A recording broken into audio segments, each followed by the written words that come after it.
It's time to create a new post on your blog.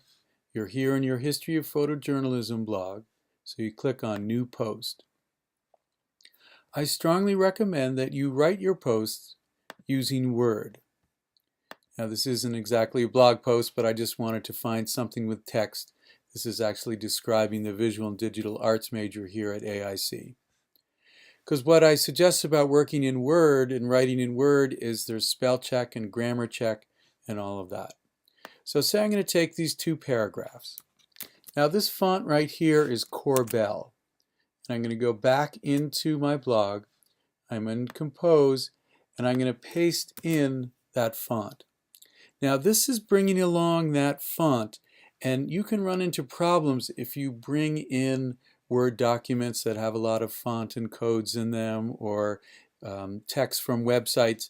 So what I suggest you do is bring in your Word document, bring in your text, select it all, and come right over here. And you can see it pops up. That will remove the formatting. So I'm going to click on that, and you see it brought me back to my default text. Now there's a little extra line in here and so on. Okay. Now, since this is the post title, we'll just say Visual and Digital Arts. Always remember to put that post title in there. So say we're going to talk about art directors as an occupation. So here we are in the United States Department of Labor, Bureau of Labor Statistics. And let's just put in how to become an art director. I am copying from here, and I'm going to paste it, which means I am quoting from a website. It's like quoting from a book. So let me just put in here, and I'll say, according to the U.S. Bureau of Labor Statistics, this is how to become an art director. So I paste it in. Now, I also want to make sure that with what I'm pasting in, I come and remove the formatting, because there could be some strange formatting in. And then since I'm quoting, I put quotation marks.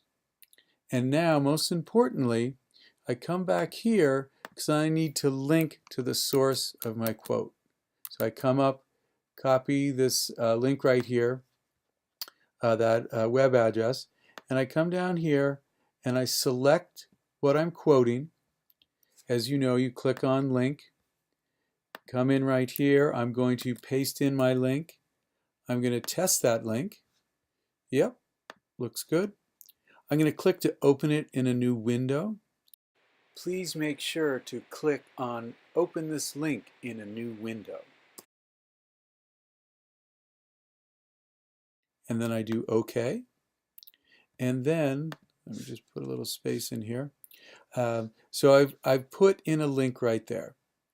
Now, I know this relates more to photography, but say I'm just going to quote Robert Capa, very famous photojournalist, and one of his most famous quotes is, if your photographs aren't good enough, you're not close enough. So if I cut, I'm going to copy that, and then just say if I'm in here as, oops, Robert Capa once said, oops, take that out. Okay, as Robert Capa once said, I paste it in. You see there's this extra space and everything's a little weird. Once again, come in here,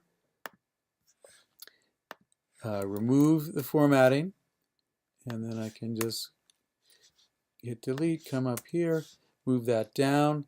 Now I need to go back in and highlight this. And let me come back here. I'll get my URL. Come over here, hit link, paste the URL in, test that link. Takes me right to my quote.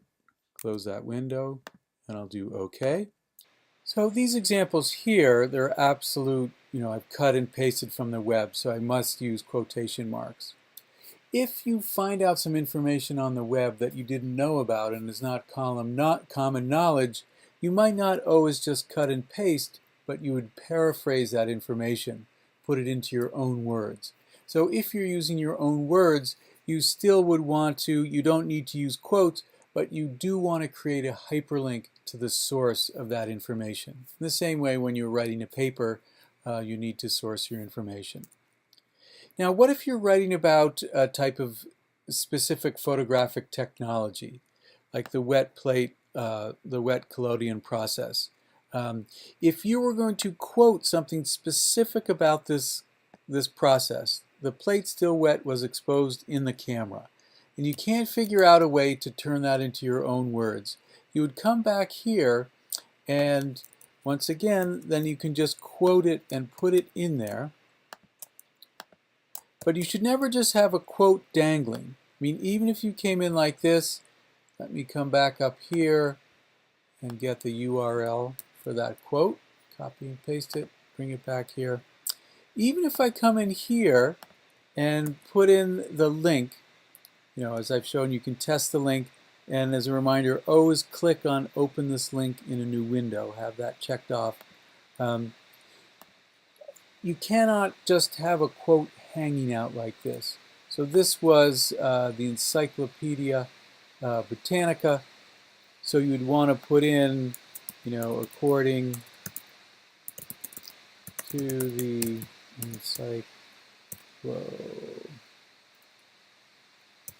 well, I don't have to spell it all out, but the main point I'm trying to make here is to not just have a quote. You need to say, according to the Encyclopedia Britannica, or if a person says it, who that person is. Now, so I'm putting in these quotes, I'm cutting and pasting from the web, perhaps from Word. If you aren't familiar with it yet, you can come over here and take a look at Preview. So when I click on Preview, it opens in another window right here, and this gives me a preview of what my blog is going to look like. And I've got some funky spacing in here. So what I can do is come back to my window here where I'm editing the blog and take out some of those spaces. There's some in there. Then I click on Preview again, and you can see it loads up the new version. So you can start to see how things are going to look, because you want your blog to look great. This is a public blog. Now, once I'm set, I can come up here to this button. I make sure you've got your title in there. I can come up and click Publish, and then when I come back to that blog post right here, I can click on View. So I edited it, I published it, and now I'll view it. And you can see here that these links, they're slightly lighter gray just with my formatting, but you can see that those are nice hyperlinks to the source. There's to the Bureau of Labor Statistics. And so this is the proper way for sourcing.